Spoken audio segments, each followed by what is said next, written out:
এই এই ফোন রাখ, ফোন রাখ, সাহস তো কম দিতে পারছি নাই।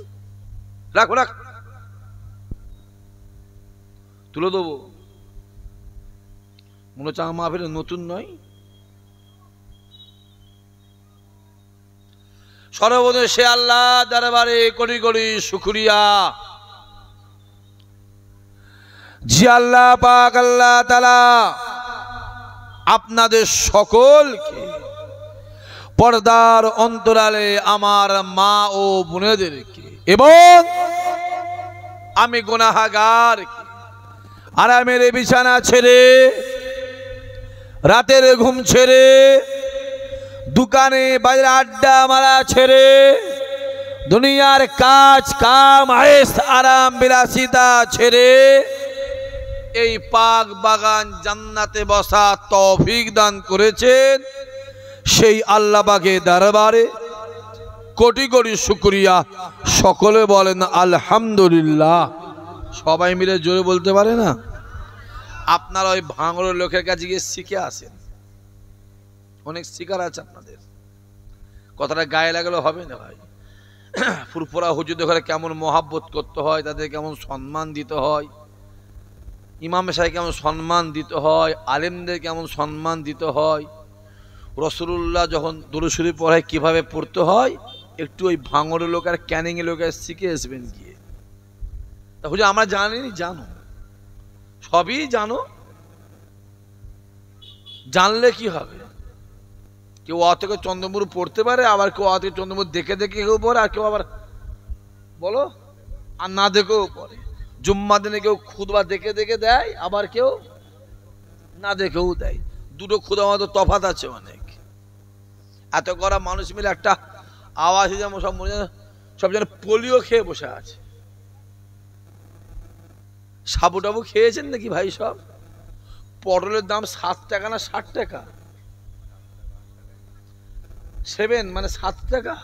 ওটা 8 আনা হবে না? ওটা 8 আনা 1 টাকা হয়ে গেলে আপনাদের গলার তেজ স্পিড বেড়ে যাবে। ওটা আরো কম হওয়া দরকার।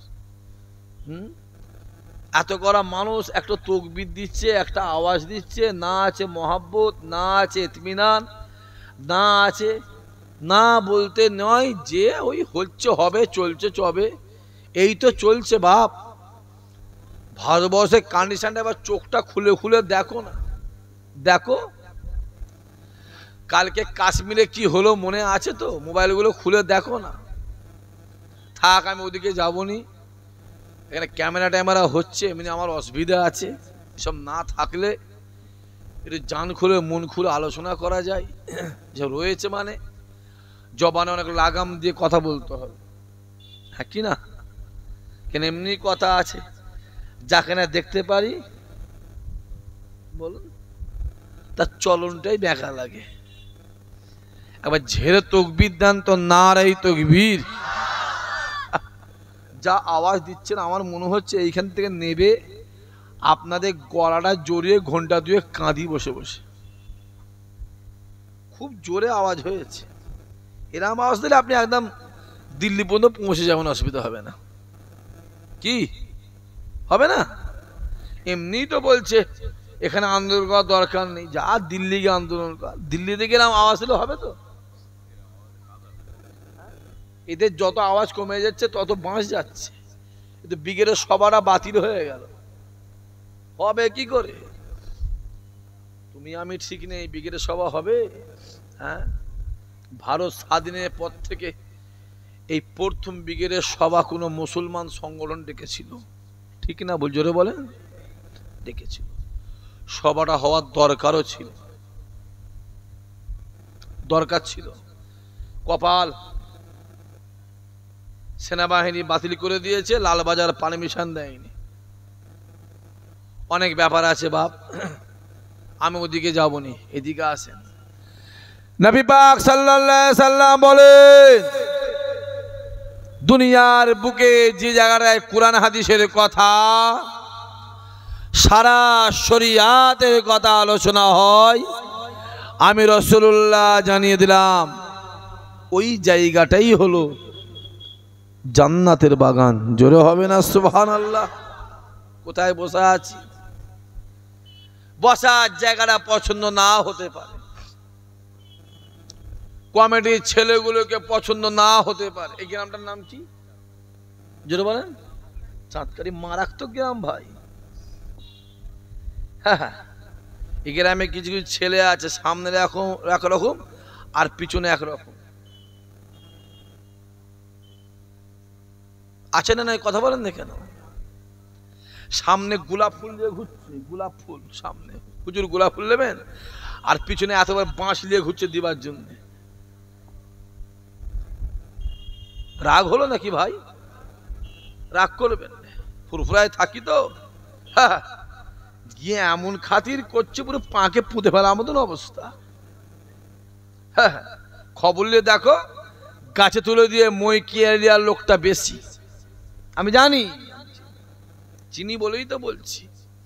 ফেরেশতার মতন ঘুরে বেড়াচ্ছে, দেখলে মনে হবে কে রে, জিন্দা আল্লাহর ওলি না কি রে? খবর নিয়ে দেখ পিছন দিকে পাক্কা হারামখোর। দেখলে মনে ওরে বাবা বিরাট বড় ভালো মানুষ। খবর নিয়ে দেখো পাক্কা চিটিংবাজ। যে আজকে যে মাহফিলটা হচ্ছে, আমার এই চাঁদকাঠির ছেলেগুলো, যুবকগুলো, ভাইগুলো কষ্ট করে, মেহনত করে, পরিশ্রম করে যে মাহফিলটা কায়েম করেছে, এতে আপনারা খুশি না বেজার? খুশি বলেই তো বসে আছে। আজকে দিনে দেখবে অনেকে জেলখানায় পড়ে আছে, অনেকে হসপিটালে বিছানায় শুয়ে আছে, অনেকে রাস্তা ঘাটে বাজারে আড্ডা মারছে, কিন্তু আল্লাহ আপনাকে আমাকে মহাব্বত করে তার জান্নাতে বসিয়ে যে খোদা মাহফিলটা কবুল করে নিল। আল্লাহ পাক এই মাহফিল কিয়ামতের দিনে নাজাতের জারিয়া আল্লাহ বানিয়ে দিও। জোরে হবে না? শর্ট টাইম, আমার তো 8:30 থেকে 10টা পর্যন্ত টাইম। তো এসে দেখি ভাই ওয়াজ করছে, নামাজও হয়নি, উঠতে উঠতে 9:30 হয়ে গেল। কি আলোচনা করি বলেন তো? এটা যা হয়েছে, রুগীর থেকে ডাক্তারের তাড়াতাড়ি বেশি হয়ে গেছে। সারা জীবন তাড়াতাড়ি কার বেশি বলে? রুগীর বেশি, আজকে ডাক্তারের তাড়াতাড়ি হয়ে গেছে। এ তো মুসল্লি থেকে ইমাম বেশি হয়ে গেছে। আসেন ছোট্ট করে আলোচনা করব, করে বিদায় নেব, খুব ভালো করে বুঝবেন। তাহলে আজকে যে মাহফিলটা হচ্ছে, মাহফিলটা কার? জোরে বলেন। রাসূলুল্লাহ। আল্লাহ আজকে আপনাকে আমাকে এই চাঁদকাঠিতে রাসূলুল্লাহর মাহফিলে রাসূলুল্লাহর মেহমান করে বসিয়েছেন। খোদা এদেরকে জীবনে, জিন্দেগিতে, হায়াতে, মওতে আল্লাহ একবার একবার একবার তোমার কাবা মদিনাওয়ালার দরবারের মেহমান আল্লাহ বানিয়ে দিও। আরো জোরে হবে না? আরো জোরে হবে না? নারায়ে তাকবীর। যাবার ইচ্ছা মদিনা শরীফে আছে না নাই? অনেকে বলে ভাইজান আমি গরিব মানুষ, কি করে মদিনা শরীফ যাব, কাবায় যাব? আমি বারবার বলি, আজও বলছি, টাকাতে কাবা শরীফ, টাকাতে মদিনা শরীফ হয় না, দিলে রাসূলুল্লাহকে পাওয়া যায়। জোরে হবে না সুবহানাল্লাহ? এটা ঠিক করো। গ্রামে এলাকায় বহু পয়সার মালিক আছে, কপালে কাবা শরীফ, মদিনা শরীফ জোটেনি। আবার এমনও মানুষ আছে ভ্যান চালায়, জন খেটে খায়, আল্লাহর কাবাতে গিয়ে দাঁড়িয়ে যায়। জোরে হবে না সুবহানাল্লাহ? এলাকায় আছে, খবর নিয়ে দেখবে। টাকাতে সবকিছু বিচার করা যায় না। এখন তো চোর, ডাকাত, চিটিংবাজ, হারামখোর, সুদখোর, বেনামাজি, জালিয়াত, এদের টাকা পয়সা আছে না নাই? কথা বলেন। সম্মানটা কার আছে? গ্রামে যদি 100টা লোক থাকে, 10টা সম্মানীয় মানুষ বার করা মুশকিল আছে। সাদা কাপড়ে দাগ লাগলে বলেন বুঝে যায়নি, বুঝে যায়নি। দূর থেকে দেখা যায়, দূর থেকে দেখা যাবে। আর কালো কাপড়ে দাগ লাগলে কাছ থেকে, জোরে বলেন, দেখা যায়নি। গ্রামে কালো কাপড়ের হাতটা বেশি আছে, হাতটা বেশি, সাদা কাপড়টা খুব কম আছে। যুবকগুলোকে বলো সাদা কাপড়টা হওয়ার চেষ্টা করো,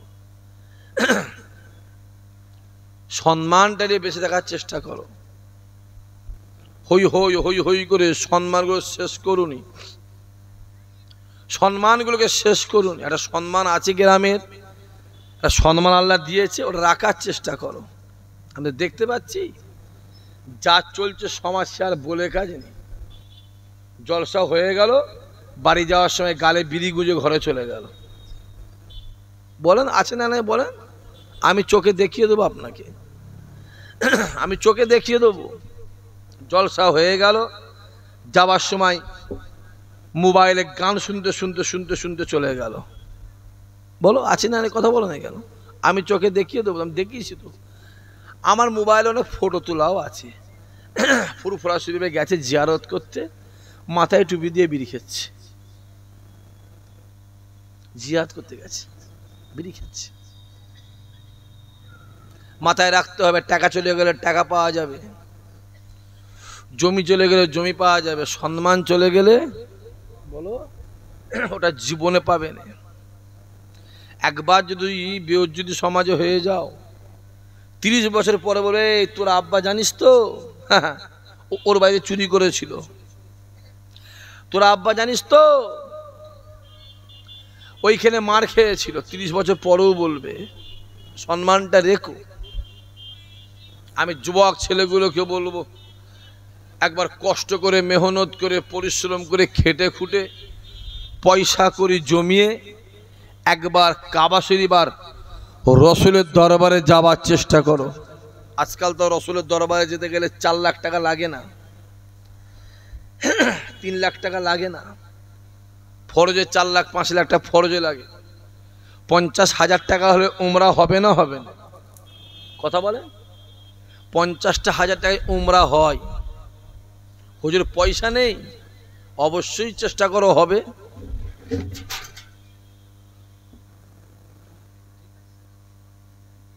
থাক থাক যা আছে থাক, অবশ্যই চেষ্টা করো না, হবে।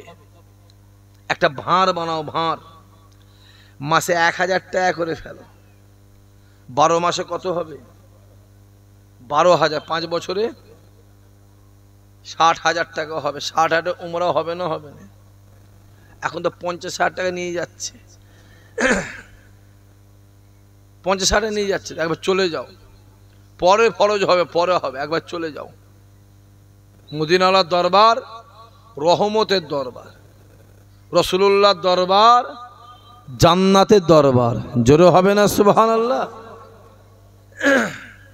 যার জন্য এত মারামারি করছো, এত কাটাকাটি করছো, জান দিচ্ছ, জান নিচ্ছ, এত কিছু করছো, সেখানে যাবার ইচ্ছা যায় না? একবার চলে যেতে হবে সেখানে।